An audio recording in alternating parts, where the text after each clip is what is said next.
Okay, so for today's talk, we're going to be going over the parts of the eukaryotic cell. And the eukaryotic cell contains many interesting parts that are usually surrounded by some type of double membrane. And these components are generally called organelles. This is in eukaryotes.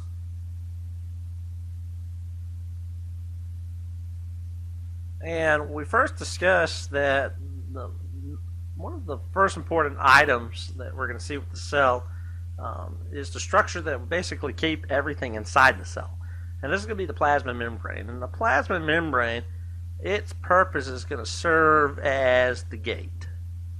It's going to regulate what comes into the cell, what comes out of the cell.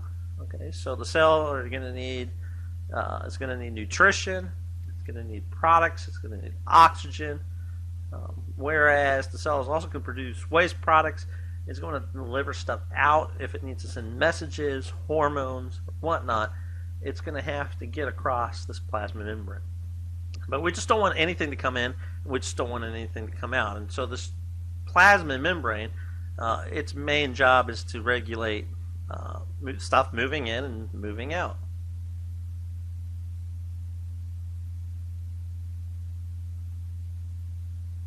Here's our plasma membrane.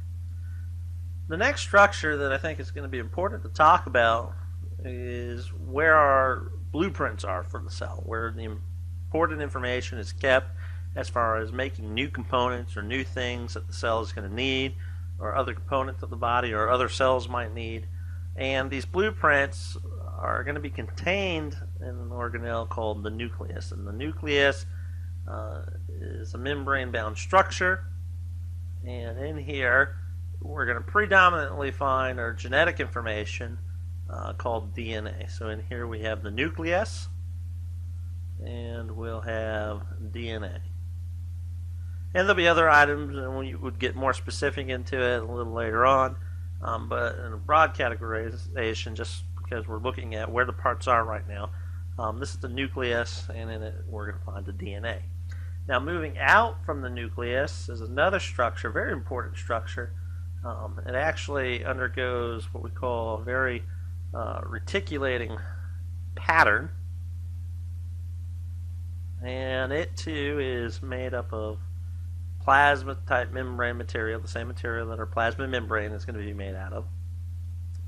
And since it's inside the cell, collectively we're going to call this, since it's inside the cell, we're going to call it the endo, which means inside, plasmic, because that's what it's made up of, and reticulum, because that's the pattern or the structure or basically how it looks. And so it's a very descriptive term, the endoplasmic reticulum. And cells can have two forms. Some cells will predominantly have one form over the other.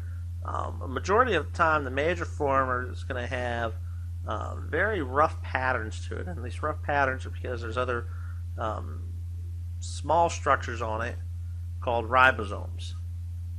Ribosomes are going to be the manufacturing plants for proteins, and we'll get more into that when we start talking about proteins. So this pattern where these dots are, where these ribosomes are, this makes up what's called the rough ER.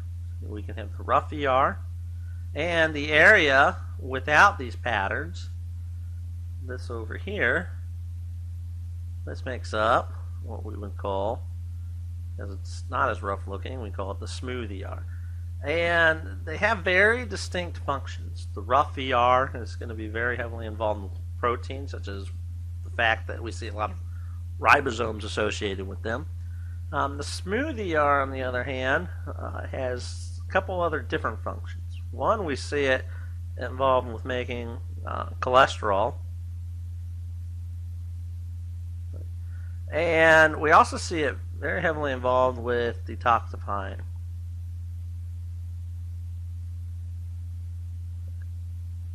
So detoxification and cholesterol synthesis are very much two important components of the smooth ER, or functions of the smooth ER. Now, if we move a little bit further and we continue on from the SmoothER, we'll get into another organelle. And this other organelle is also very interesting. It has several parts to it. It'll have small little membrane vessels, if you will, and then it'll have a larger component, and then a couple other smaller vessels that'll start to kind of bleb out or bleed out. And all these components are actually moving in the direction towards the plasma membrane. And collectively, this is what we're going to call the Golgi apparatus. And I like to think of the Golgi apparatus as the FedEx store for the cell, UPS store, take your pick. There's going to be certain addresses that proteins have when they're made and they're coming out of this endoplasmic reticulum. And it's going to be the job of this Golgi apparatus to kind of destine them or send them off to the proper location in the cell or either out of the cell. Other important structures, if you will, other interesting structures are small little vesicles as well.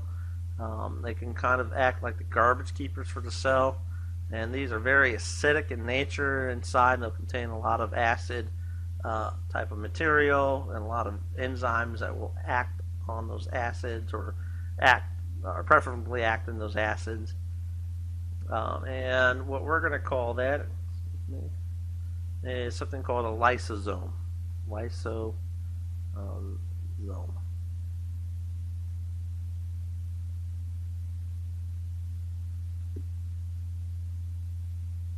And this lysosome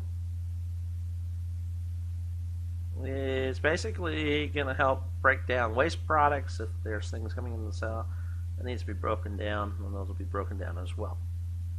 There's a very specialized one, or version of this, called a peroxisome. And the peroxisome will basically break down hydrogen peroxide. Okay, so peroxisome will break down hydrogen peroxide, and it will break it down into water. Peroxisome or lysosome. As far as the animal cell out of eukaryotics go, we're going to finish off with that. Animal cells will have one more very important structure, and this important structure is kind of the energy component for the cell. It has other very important functions too, but it's going to act as the battery for the cell. And the more of these structures they have, the more power or energy that can be provided for this cellular structure. Okay. And this is double membrane. It is an outer membrane. It'll have an inner membrane that'll make a whole bunch of folds. And we'll get more specific into these components a little bit later. But this is what we call by itself, it's called a mitochondrion. And plural, it's mitochondria. Okay, so this is a mitochondrion. This is the powerhouse of the cell, if you will. Powerhouse of the cell. And so this is just a very basic review of the components of the cell. There's definitely a lot more information for this. Another important thing just to always remember is we're talking about these ribosomes, but these ribosomes aren't always specifically focused on this endoplasmic reticulum. They can be free-floating as well. And this area called the cytoplasm. And the cytoplasm is basically the free fluid or the solution. Some people call it cytosol. It's the aqueous solution that sits inside the cell. Okay, so this is our review of the cell. If you have any questions, just give me an email and that would be great. Thank you.